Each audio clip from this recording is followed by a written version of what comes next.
Olá, tudo bem? Seja bem-vindo, seja bem-vinda. Mais uma aula aqui dentro do canal, professor Antônio Minhoto. E eu já tinha falado naquela primeira aula, agora eu falo de novo. Ó, olha aqui, ou melhor, aqui, né? Aqui, Instituto Convicção. Esse novo projeto, estou fazendo parte, um projeto muito interessante na área da educação.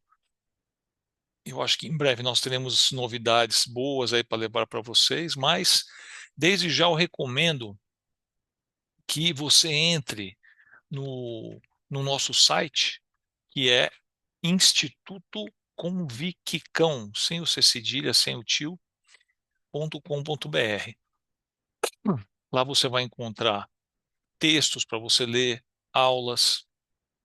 É bem interessante o site. Deixa lá também a tua sugestão, divulgue entre os seus amigos. E claro, divulgue também esse canal aqui, né, pessoal? Deixa aí embaixo, aqui embaixo, deixa o seu comentário, o seu curtir, inscreva-se no canal, que aí vai tocar aquele sininho, sempre que tiver novidades, você vai ser notificado. E, como eu já havia dito, repito, compartilhe com seus amigos, tá bom? Vamos lá, segunda parte da nossa aula sobre cumprimento de sentença. Vocês lembram de quem estava conversando sobre isso? Espero que sim, né? Na primeira, vamos passar para a segunda agora e prosseguir aqui o nosso estudos, né, sobre isso. Um pouco de paciência.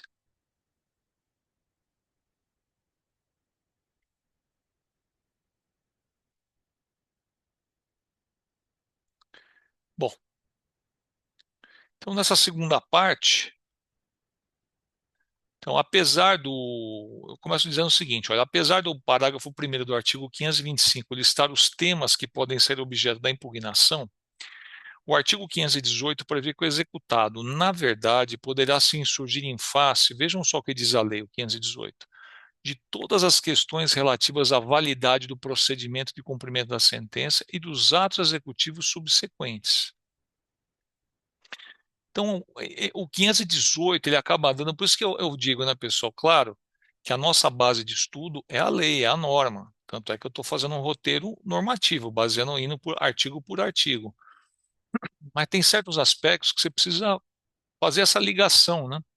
Por isso que se diz, dei aula durante muito tempo para o primeiro ano, primeiro semestre, segundo semestre, que eu, na época eu comecei dando aula, ainda era ano, né, era anual.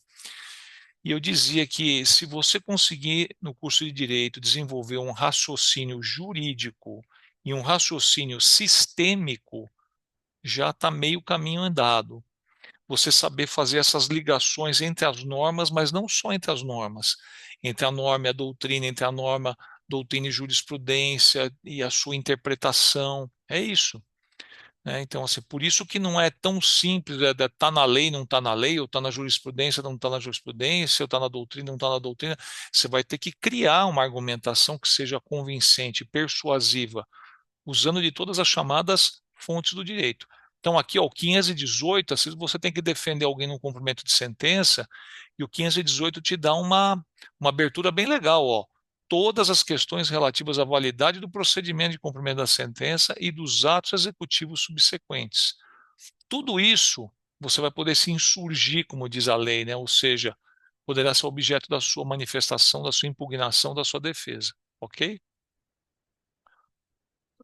Cabe cumprimento provisório de sentença em face de sentença impugnada por recurso desprovido de efeito suspensivo, artigo 520, o caput, né, do 520.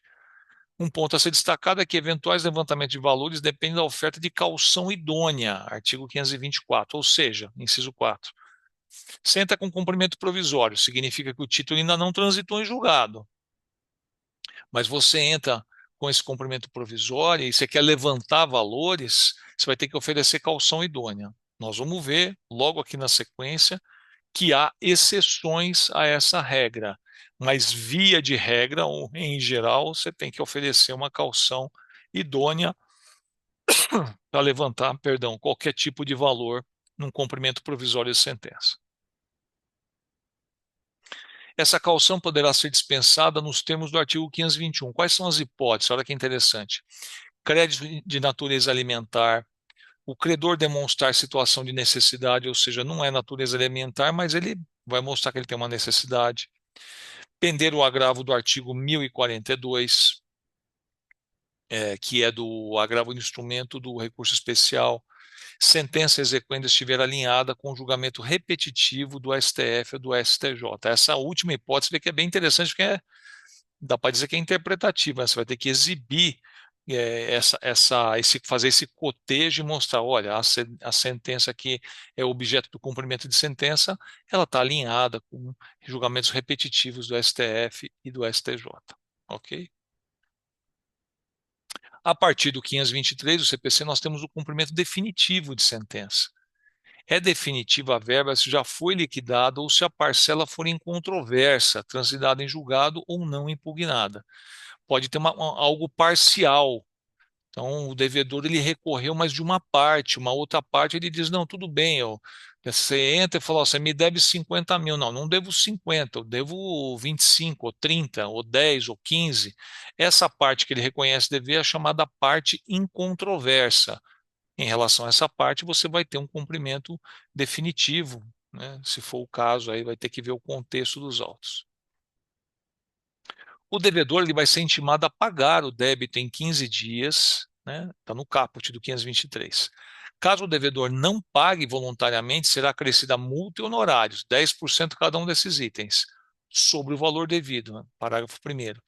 E atos de expropriação poderão ser adotados, parágrafo 3º. Veja que interessante. Então, ele vai ser intimado, o devedor, como eu disse lá na primeira aula, via de regra, por meio do seu advogado, né? Há exceções, mas via de regra, por meio do seu advogado, a pagar. Ele tem 15 dias para fazer isso. Se ele não pagar voluntariamente, o credor já vai acrescer a multa de 10% e honorários advocatícios também de 10%. E atos de expropriação, o que que é? Nós estamos falando. Tecnicamente são atos de expropriação. É o que se falava popularmente a penhora, mas você pode ter penhora, sequestro, arresto, né? Tem algumas situações aí o correto seria atos de expropriação ou de constrição, desculpa. Constrição, também pode. Ultrapassado o prazo de 15 dias do artigo 523 e não sobrevindo o pagamento, abre-se outros 15 dias para executar o devedor ofertar a sua defesa na forma de impugnação. Às vezes eu vejo advogado se confundindo um pouco, passa o prazo do 523, bom, ele perdeu o prazo para impugnar. Não, não, ele perdeu o prazo para pagar voluntariamente. Agora você tem mais 15 dias, ele tem mais 15 dias para impugnar o cumprimento de sentença. Já vimos que, por força do artigo 518, o executado pode alegar quaisquer matérias de defesa, né? Vimos lá que ele pode impugnar até o procedimento, o executório e tal. Mas o artigo 525, ele lista alguns temas passíveis de impugnação pelo devedor. Vamos dar uma olhada aqui, que acho que é legal a gente repassar. Nulidade da citação, em caso de revelia na fase de conhecimento, pode acontecer, do devedor aí, o réu, né? Ele foi revel na primeira fase, é intimado, vamos dizer, via Correios, por exemplo, para a fase de cumprimento de sentença, e fala, pô, não estava sabendo de nada. Aí ele vai lá e se insurge contra a citação. Não, a citação é nula, tal, vai ter que voltar, se ele ganhar, né? Ilegitimidade de parte, prosseguindo, inexequibilidade do título ou inexigibilidade da obrigação. O título é inexequível, né? Certeza, liquidez, exigibilidade, se é inexigível, então não tem como, né? E a obrigação também não é exigível. Penhora incorreto ou avaliação errônea, excesso de execução ou acumulação indevida de execuções, incompetência absoluta ou relativa do juízo da execução, né, do cumprimento de sentença, qualquer causa modificativa ou extintiva da obrigação, como pagamento, novação, compensação, transação ou prescrição, desde que subvenientes à sentença. Algo que acontece, não vou dizer que é super frequente, mas acontece com alguma frequência.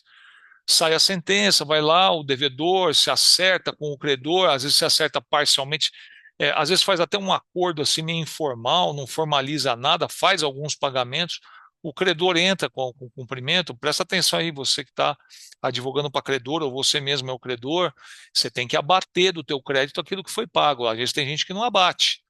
Você pode até ser condenado a devolver aquilo que você não abateu em dobro. Está no artigo 942 do Código Civil. Então, presta atenção nisso, tá? É um meio de defesa, um fundamento de defesa e pode até se reverter aí contra você, né? É importante ter atenção nisso. A impugnação, em regra, não tem efeito suspensivo. Antigamente, né, na vigência do CPC de 73, eu já expliquei que o cumprimento de sentença nem existia, era uma execução de sentença, começava tudo de novo. Você tinha que ter o devedor tinha que garantir o juízo e quando ele entrava com embargos garantindo o juízo, aquilo tinha efeito suspensivo.